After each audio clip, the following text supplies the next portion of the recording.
Salut à Salut tous. à tous. Pour commencer, un grand merci à Serge. Merci. Un grand merci à vous tous parce qu'il y a énormément de commentaires sur la vidéo des 5 ans. Dans cette vidéo, vous allez voir, on fait recoudre une chambre à air. Ouais, là on en est à faire les fonds de tiroir là. Là, ça commence à être grave, hein. Ça commence à être très compliqué. Vous allez voir, c'est assez rigolo d'ailleurs. On prend la direction de la frontière parce qu'il nous reste plus beaucoup de jours sur le territoire. Et on s'arrête à Otavalo, à côté d'un petit lac. On profite un peu. Et le lendemain, on devait aller voir le marché aux bestiaux. Il y a eu un gros problème sur les horaires de Highlanders, je crois que c'est peut-être moi qui me suis planté. Ou peut-être toi, je sais pas. Du coup, on a fait le marché artisanal plutôt que le marché aux bestiaux. Et après, il y avait un musée sympa, gratuit, le musée du textile. Oh, vous allez voir les machines. Usine. Il y avait vraiment des belles machines allemandes, anglaises. Ouais. Et tout ça, c'est resté dans son jus. C'était vraiment sympa, un beau musée. Alors, avec toujours les problèmes d'électricité, on a essayé de faire au mieux pour filmer. Et ensuite, direction la frontière. Bah ouais, hein, il faut qu'on avance. Donc, bientôt les vidéos de la Colombie. Je crois qu'il en reste. La prochaine, c'est Équateur-Colombie, quoi. Passage de frontière. Donc, bonne vidéo. À bientôt. Et bonne vidéo, ouais. Oh, j'ai plus d'œil. Ciao. Ouais, ça fait mal aux yeux. Ciao. Bienvenue sur la chaîne XTG Family. Accompagnez-nous sur les routes d'Amérique du Sud, où nous voyageons depuis plus de 5 ans.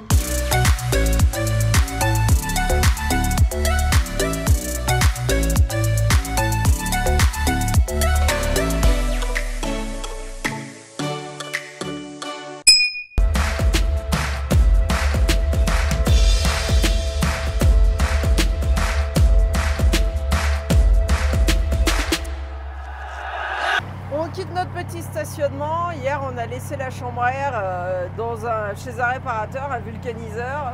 Je ne sais pas comment dire en français. Et évidemment, hier, il était débordé. Il a dit qu'il nous dirait quoi le soir. Le soir, il nous a rien dit. Ce matin, je ne sais pas quelle heure il est 9 h. Il vient à peine d'arriver à son atelier. Et il n'a rien fait. Et nous, il faut qu'on bouge parce qu'il ne nous reste plus que 7 jours pour rejoindre la frontière. Donc, on ne va pas encore attendre. Pour peu qu'ils fassent rien dans la journée parce qu'on sait comment ça se passe. Donc on va récupérer nos chambres à air. En parallèle, Julien il a réussi à trouver sur Quito quelqu'un qui aurait des chambres à air de notre taille. Mais le problème c'est quand il demande à avoir la marque et avoir la certitude que c'est la bonne taille de chambre à air. Parce que hier le gars il nous dit oui j'ai ta taille. Il avait du 1100 au lieu du 1400. Mais ça va s'agrandir. C'est ça va s'agrandir mais ça va surtout exploser. Enfin bref, n'importe quoi. Ou comme si vous n'avez pas la preuve visuelle de ce que les gens vous avancent en Amérique du Sud, sachez que potentiellement, ils vous disent des conneries.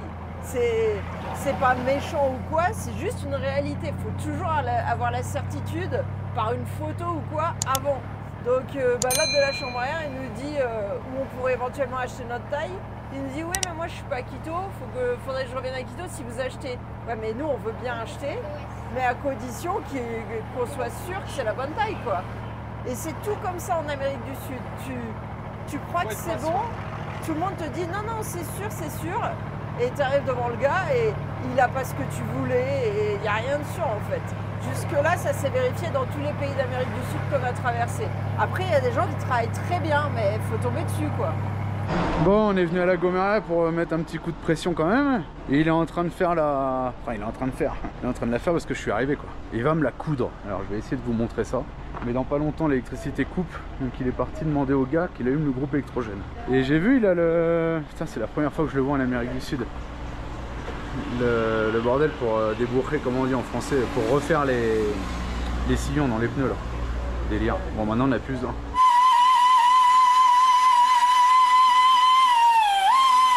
C'est marrant parce que là il y avait le jeune qui essayait d'allumer le groupe électrogène et puis il a dit va l'aider à démarrer, tu vois bien qu'il n'y arrive pas et tout.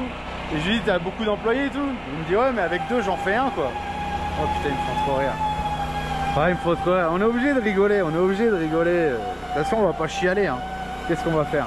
On patiente, on fait faire, ça tient pas, c'est l'Amérique du Sud comme on disait, hein. C'est comme ça hein. Mais ils sont super gentils et rigolos quoi. Voilà.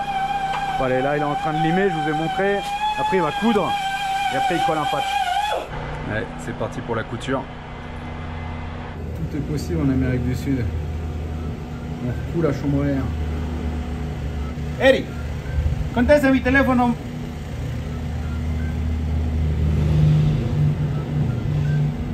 Allez, maintenant il passe sur l'autre.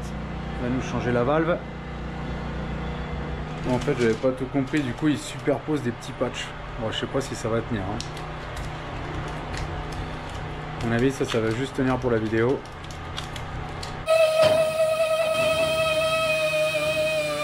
Allez, on va faire le test ultime de la réparation. Ouais, c'était intéressant de voir. Après, si ça tient pas, ça m'aurait coûté quand même 20 $ l'histoire. Hein. Il teste juste avec un petit jet d'eau comme ça, quoi. Pas de savon, il n'y a rien. Il rigole. Et regardez, tout ça, c'est des taxis. Ils amènent tous sur leur roue avec des taxis. Les pick-up là, comme je vous disais, avec la bande verte là. Alors, on est parti de chez le vulcaniseur. Finalement, on a fait réparer les 2 chambres à air vu que le gars était déjà apparemment en train de le faire ou chaud. On n'a pas eu de retour pour les chambres à air à neuves qu'on aurait pu acheter ici. Si, on a eu un retour, mais d'un autre, il faut appeler un autre numéro de téléphone encore. Ouais, enfin, après, ils font souvent ça en Amérique du Sud. Vous demandez à quelqu'un, il n'a pas, mais il te dit non, mais sûr, tu vas trouver si tu vas chez un autre. Et là, c'est à peu près le même principe. Il te donne un numéro de téléphone, lui, il en a plein, il va avoir. Et en fait, des fois, vous pouvez faire 10 boutiques comme ça et vous revenez au point de départ et vous avez toujours rien dans les mains. Donc, on n'a vraiment pas trop de temps à perdre parce qu'il y a un peu de kilomètres à faire et on va pas non plus passer le dernier jour à la frontière s'il y a un problème. Surtout avec les motos, Julien s'inquiète. Moi, je m'inquiète pas pour les motos. Mais bon. T'es rentré 100, tu dois sortir 100. Ouais, on verra. Après, c'est illogique parce qu'à ce moment-là, t'achètes un jouet pour Alex, t'es censé sortir 100 aussi. Enfin, tu vois. Mais là, c'est un véhicule. Ouais, mais c'est un véhicule qui n'est pas immatriculé, donc c'est comme un jouet. On essaye de retirer des dollars pour les garder en réserve parce que parfois, quand il faut payer des choses, dans toute l'Amérique du Sud, les gens acceptent les dollars quand c'est des grosses sommes. Donc ça peut servir dans n'importe quel pays, même si la devise n'est pas la même. Ça nous a servi pour acheter les motos, ça nous a servi pour acheter les... Ouais, mais les motos, t'étais en dollars ici. L'iPad, en Bolivie, oui, on a payé en dollars, alors que là-bas, c'est pas le dollar la monnaie. Bon bah voilà, aujourd'hui on a roulé, on a trouvé un coin presque sauvage. Parce que là il y a 2-3 trucs, mais je pense que c'est des restos. Tout est fermé. Là il y a un beau petit bateau, là il y a un petit ponton. Et voilà, la ville est en face, mais on n'est pas sur une place. On est tranquille au bord d'un lac, il n'y a personne. Je sais pas si vous voyez le bateau là, non, il n'y a rien, je vous montrerai ça demain. Les bateaux style du lac Titicaca. Alors je pense que c'est plus un resto. Celui-là il doit bouger, celui-là, peut-être pour le tourisme. L'herbe elle est super bien coupée, vous voyez rien du tout. Ça sert à rien ce que je filme, mais bon. Mais bon voilà, on est peinard. Ah, ça va faire du bien, on va bien dormir. Demain matin on se lève tranquille. Ça fait 2 jours que je me lève à 5h30. C'est relou quoi. Allez, on se retrouve demain au jour. Voilà, hier soir on s'est posé au bord du lac, un peu au sud de Otavalo. Ce matin, Julien il fait l'entretien des motos parce que c'est pas tout d'en avoir, faut les entretenir. Là-haut c'est fait. Et nous avec Alex, on va aller sur le petit mirador du lac. Et je pense que cet après-midi, ça va être le marché d'Otavalo parce que à ce qui paraît c'est à voir. C'est un marché, les gens sont en habits traditionnels. Ouais, voilà notre petit bivouac avec les bateaux en totora. On fait à base de roseaux là, comme on peut voir tout ici. Et je crois qu'ils proposent sur ce lac des balades je crois que ça s'appelle balsa les bateaux. Allez Marie, on quitte le bivouac, on va où? Moi je préférais aller au marché aux animaux en premier parce que je pense que c'est que le matin. Et après au marché d'Otavalo, marché traditionnel avec les habits et tout. Donc on monte et on redescend, ouais, pour faire le marché après qui dure toute la journée l'autre. Je pense pour les touristes. Alors. Bon d'abord je fais ma pression des pneus. Toujours contrôlez votre pression des pneus. Hein. Surtout quand vous roulez en Michelin. Il y a eu une grosse pluie hier, tout est boueux. Oula. Les vaches, ça rigole pas, hein. Elle est belle. Qui, la dame? La truie, la dame, j'ai pas regardé. Bah, toujours est-il qu'ici, apparemment, c'est de coutume d'avoir les habits traditionnels. Et c'est vrai que les gens là qu'on croise, c'est pas pour le tourisme, ils sont vraiment habillés en habits traditionnels. Dis-leur que c'était du second degré quand même, parce qu'il y en a pas mal qui comprennent pas. Mais en fait, moi j'ai pas fait de blague, hein. C'est toi qui es parti sur ce chemin escarpé. Attention, on fait beaucoup de blagues, beaucoup de second degré, et visiblement il y a des gens qui comprennent pas. C'est impressionnant. Ouais. Rigolez, soyez heureux dans votre putain de vie. Souriez, parlez avec vos voisins. Soyez heureux, soyez contents. Soyez pas aigris comme ça. Oh, et arrêtez de juger les autres, chacun fait ce qu'il veut, même si c'est pas ce que vous feriez. C'est fou d'être comme ça quand même. Hein. Ouais. Je vous plains, franchement, je vous plains. Putain. c'est pour ça que ça va mal dans le monde, je pense. Hein. Alors pas dans le monde parce que ici c'est quand même autrement. Mais je sais pas, faites la fête, fêtez votre anniversaire tous les jours. Oh là là là là là. Soyez gays. Bon, on va les laisser passer parce que c'est pas large ici. Hein. Décidément, on arrive pile à l'heure où les bêtes vont au champ. Ça se trouve, ils ont été acheter les vaches et ils reviennent.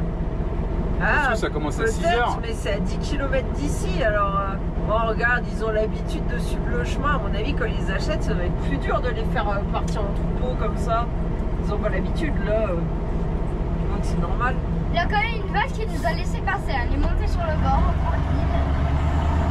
Bon, a priori, sur la droite devant nous, c'est là qu'ils vendent les animaux. Alors, il y avait plusieurs points Everlander, donc ça semblait être tout le temps, le jeudi ou le samedi, mais il y en a aussi en semaine. Mais là, on n'a vraiment pas de chance, c'est vide.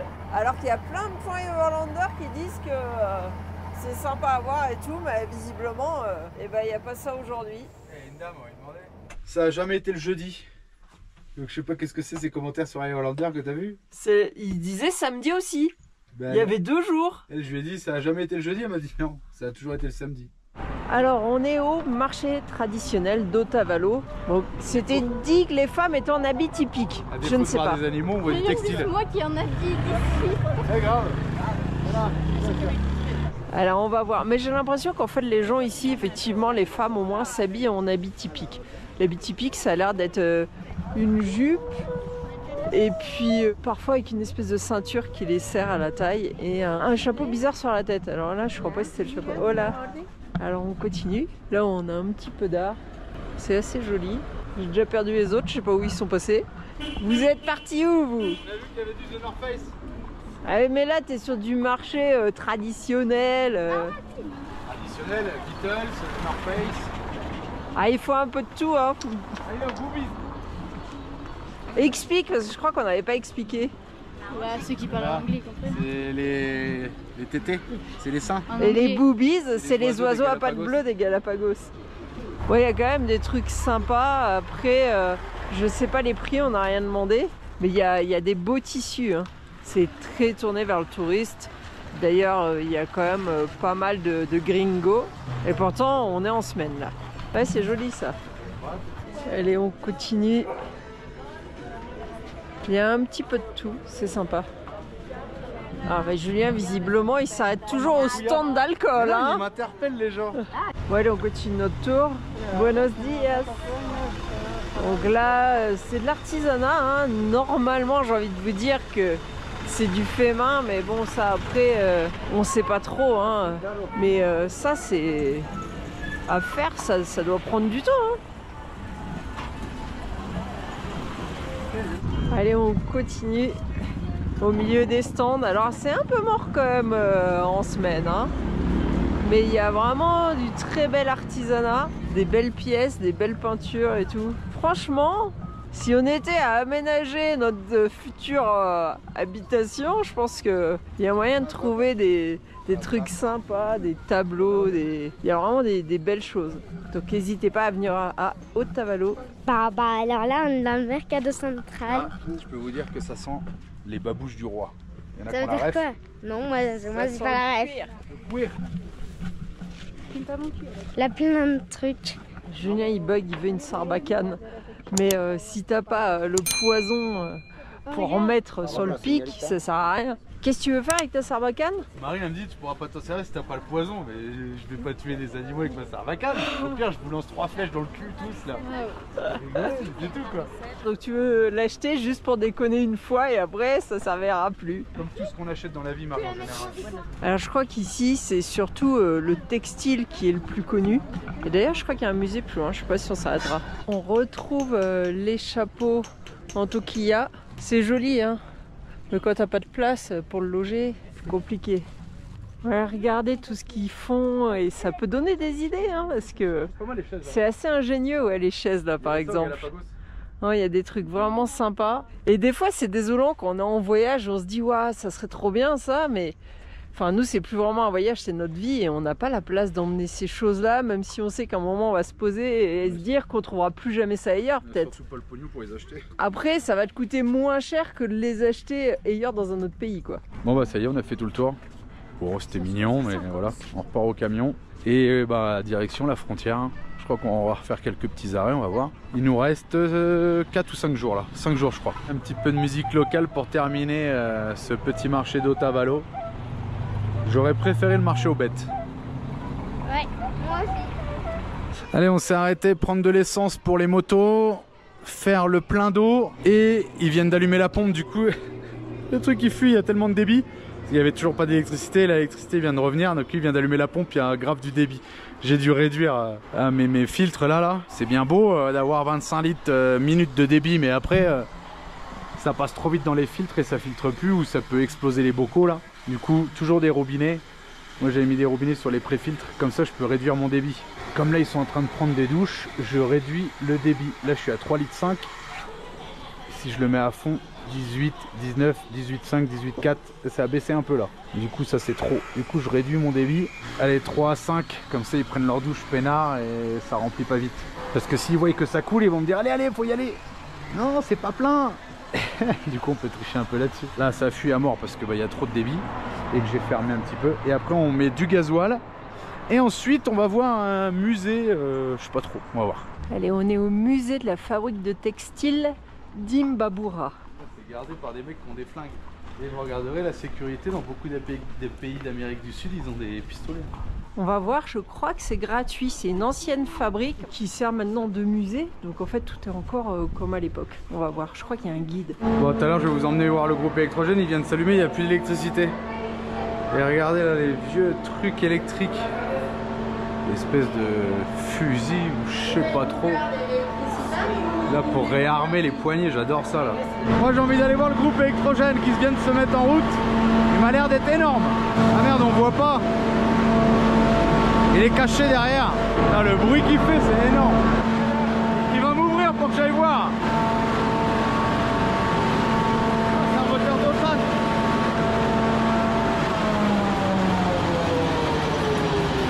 Ah bah ils l'ont éteint.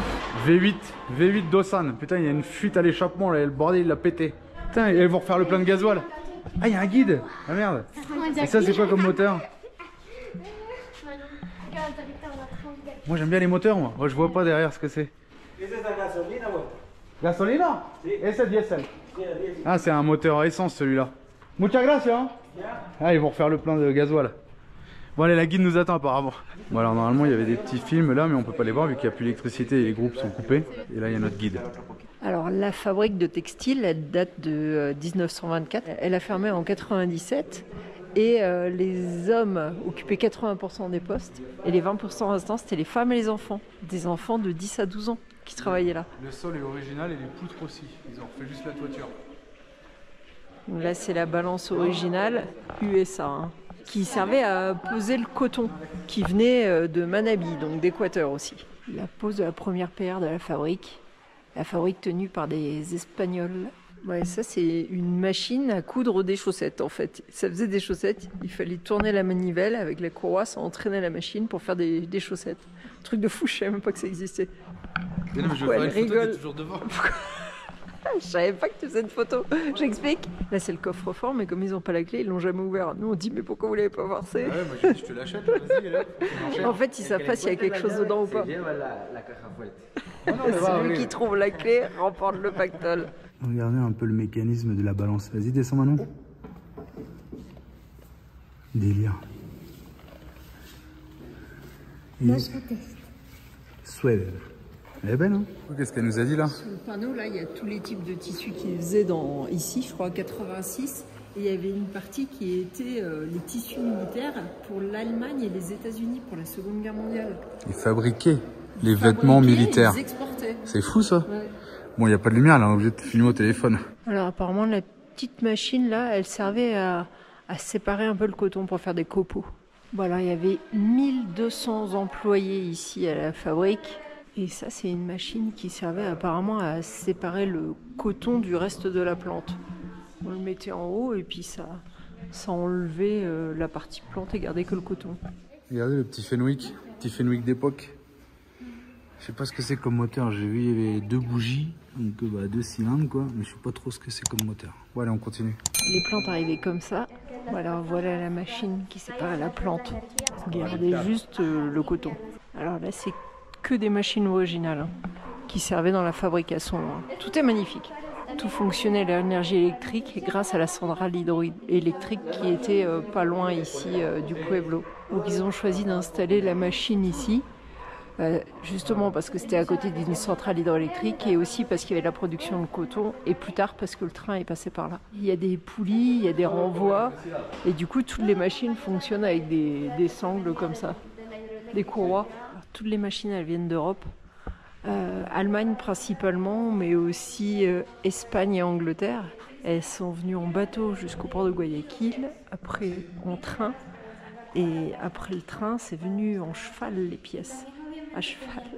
Donc là, on voit les gens qui s'occupaient des machines. Alors c'est rigolo, c'est des ingénieurs européens qui sont venus leur expliquer comment réassembler les machines, parce qu'une fois que les chevaux les avaient ramenés ici, il fallait encore remettre les machines comme elles devaient être pour fonctionner.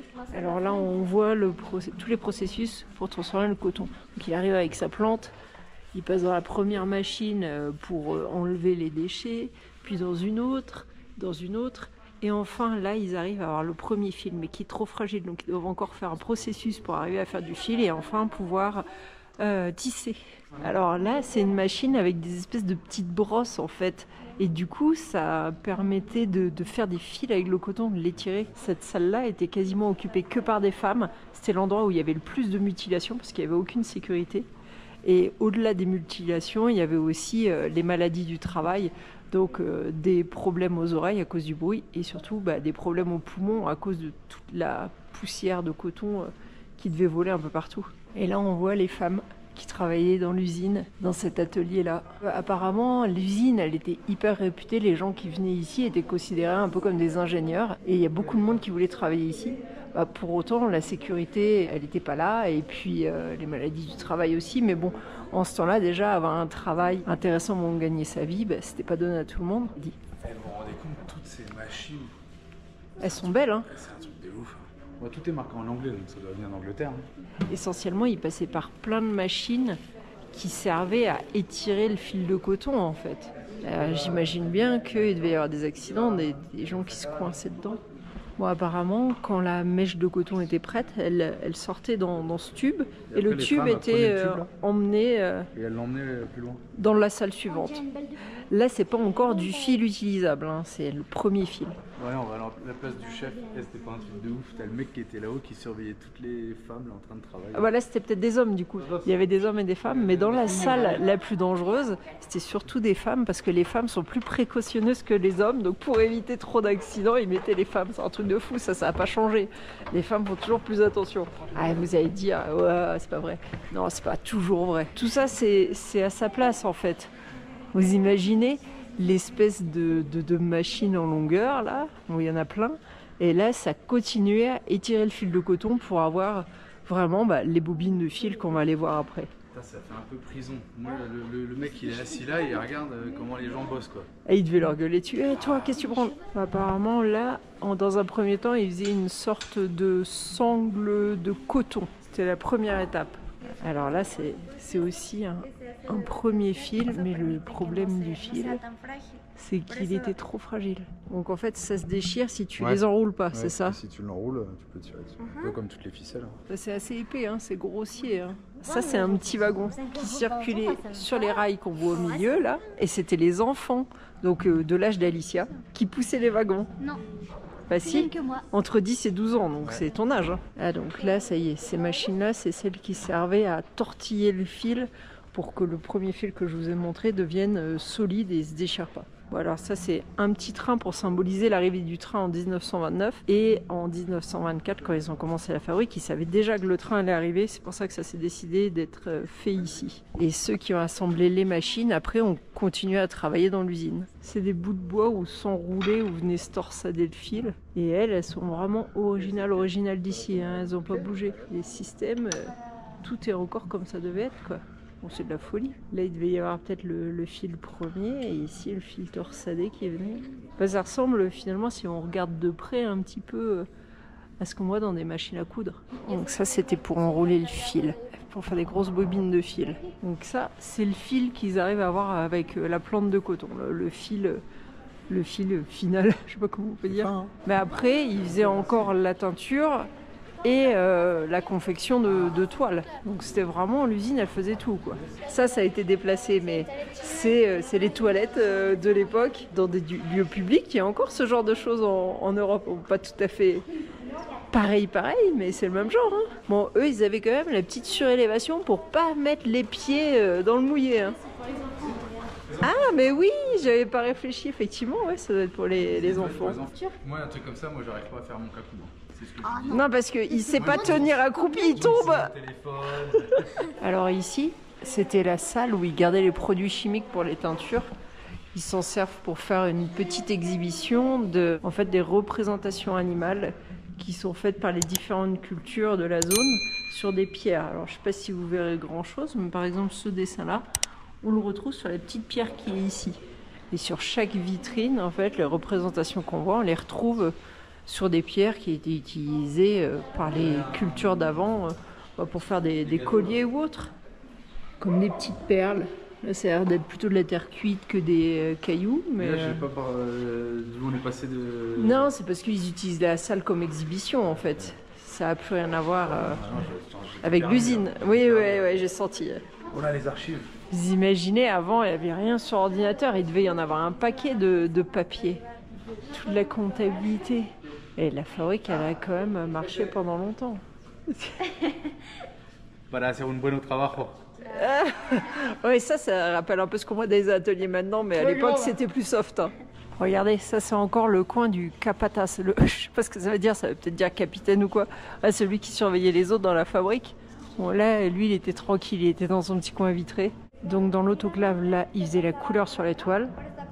Et là, on passait entre les deux rouleaux la toile pour l'aider à sécher plus rapidement pour enlever l'excès de liquide. Là, apparemment, c'était chaud la partie centrale, là, pour que ça fasse... ça sèche la toile et ça la mette bien à pas, planchard, comme on dit. À le faire à repasser, que ça la repasse. Bon, on n'a pas de lumière, c'est pour ça que c'est un peu sombre tout ce que je vous filme, mais... ça, c'est l'Équateur en ce moment, hein. On vit dans les mêmes conditions qu'eux. Enfin, quoique, on a plus de chance que nous, au camion, on a toujours l'électricité. Il y a quand même le générateur qui permet d'illuminer ici. C'est cool. C'est des chaudières. Alors, dans ces chaudières, donc, je vous ai expliqué, c'était pour réchauffer l'eau et la vapeur, pour la machine en haut pour faire la teinture.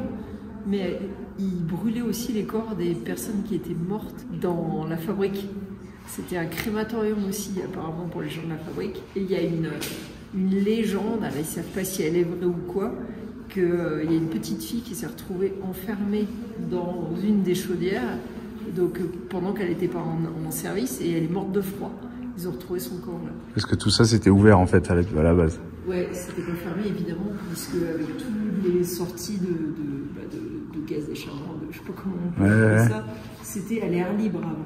Et du coup, ils demandent aux gardes des fois s'ils ont vu la petite fille la nuit, des photos.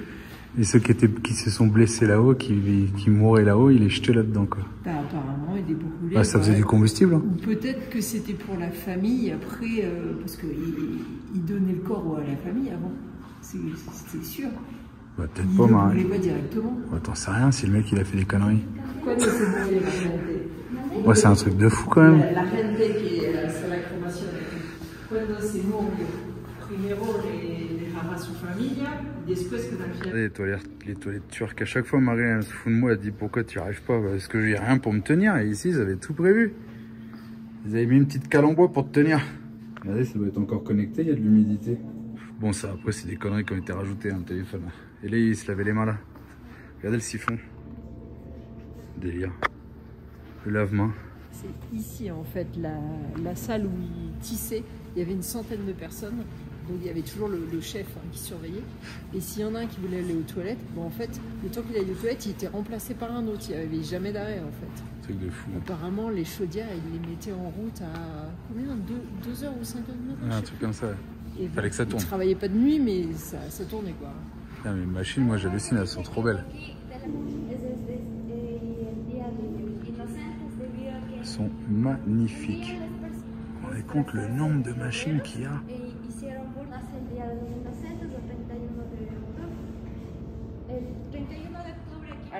machine là, c'est la dernière du processus. En fait, ils utilisaient l'amidon du yucca, parce que ici c'est plus ça qu'ils utilisent, et d'une autre plante dont j'ai pas retenu le nom. Et du coup, ils passaient la toile là en fait pour la rendre plus rigide, comme on le fait en Europe aussi. Hein. Et ils le faisaient aussi avec la graisse de vache. Ah oui, aussi. Ouais. T'as pas tout retenu, Marie? C'est vrai, j'ai pas tout retenu. Ils vont sonner l'alarme pour dire c'est l'heure de manger, c'est l'heure de partir. Écoutez. Ah bah c'est l'alarme du mercredi quoi. Ah, je sais pas si vous avez entendu, c'est la sirène du mercredi, du premier mercredi du mois. Tiens, dites-nous si vous avez toujours la sirène du premier mercredi du mois en France, dans vos petits villages, dans votre ville, là où vous habitez en fait. Ça serait intéressant de voir, tiens. Et mettez-nous le département en même temps, ça serait sympa. Alors ça c'est une statue qui symbolise la renaissance de la fabrique parce qu'en fait elle a été arrêtée en 97, abandonnée, les gens sont venus, ont volé des pièces. Ils faisaient de l'urbex. Voilà, donc pendant peut-être entre 5 et 10 ans, les gens ils sont venus, ils se sont un peu servis et ça c'est des pièces qui ont été récupérées. Et du coup il y a un artiste local qui a fabriqué cette statue qui symbolise la renaissance de l'usine avec le musée. Et qui a créé cette statue. Alors pourquoi les bras ouverts? Parce qu'apparemment le dernier patron de l'usine, il est mort dans cette position-là. Donc c'est voilà. Et d'où vient la personne qui a fait monter l'usine en pointe? Il y avait un Allemand qui était là pour faire en sorte que l'usine produise au mieux. Donc il savait où aller chercher les gens qui ont la notion de ça, quoi. La productivité en Allemagne, c'est bien connu. En tout cas, elle est belle la statue, hein. Ouais, avec les pièces des machines, quoi. Je sais pas si on entend quelque chose dans nos téléphones et il y a le groupe électrogène du vent et de la pluie. Alors ici, c'est la station du train qui est un train touristique. Alors il fonctionne pas en ce moment, il est en maintenance, mais il devrait être remis en fonction. Juste en face de l'usine. Et il y a une autre statue à aller voir, on y va. Alors là, ils sont en train de faire une grosse fresque représentant la culture d'ici, mais alors ils sont en galère parce que là, ils flottent, quoi. Mais ça les empêche pas de continuer. Alors apparemment, là, c'était la maison du patron, qui maintenant est transformée en classe de gastronomie. Et là, on a la statue du progrès. Alors c'est pas un artiste qui l'a réalisé, apparemment c'est plusieurs artistes qui ont fait ces statues-là et l'autre qu'on a vu avant. Ils sont stylés, hein? Ouais, c'est super beau. Ouais. Regardez, il y a un petit théâtre, un petit, ouais, qui accueille 500 personnes.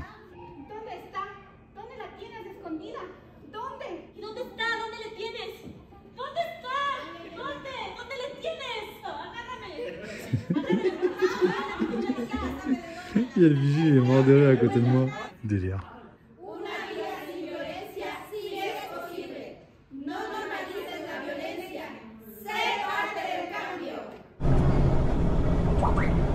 Allez, on repart. Super sympa les gens de la visite là. Direction la Colombie.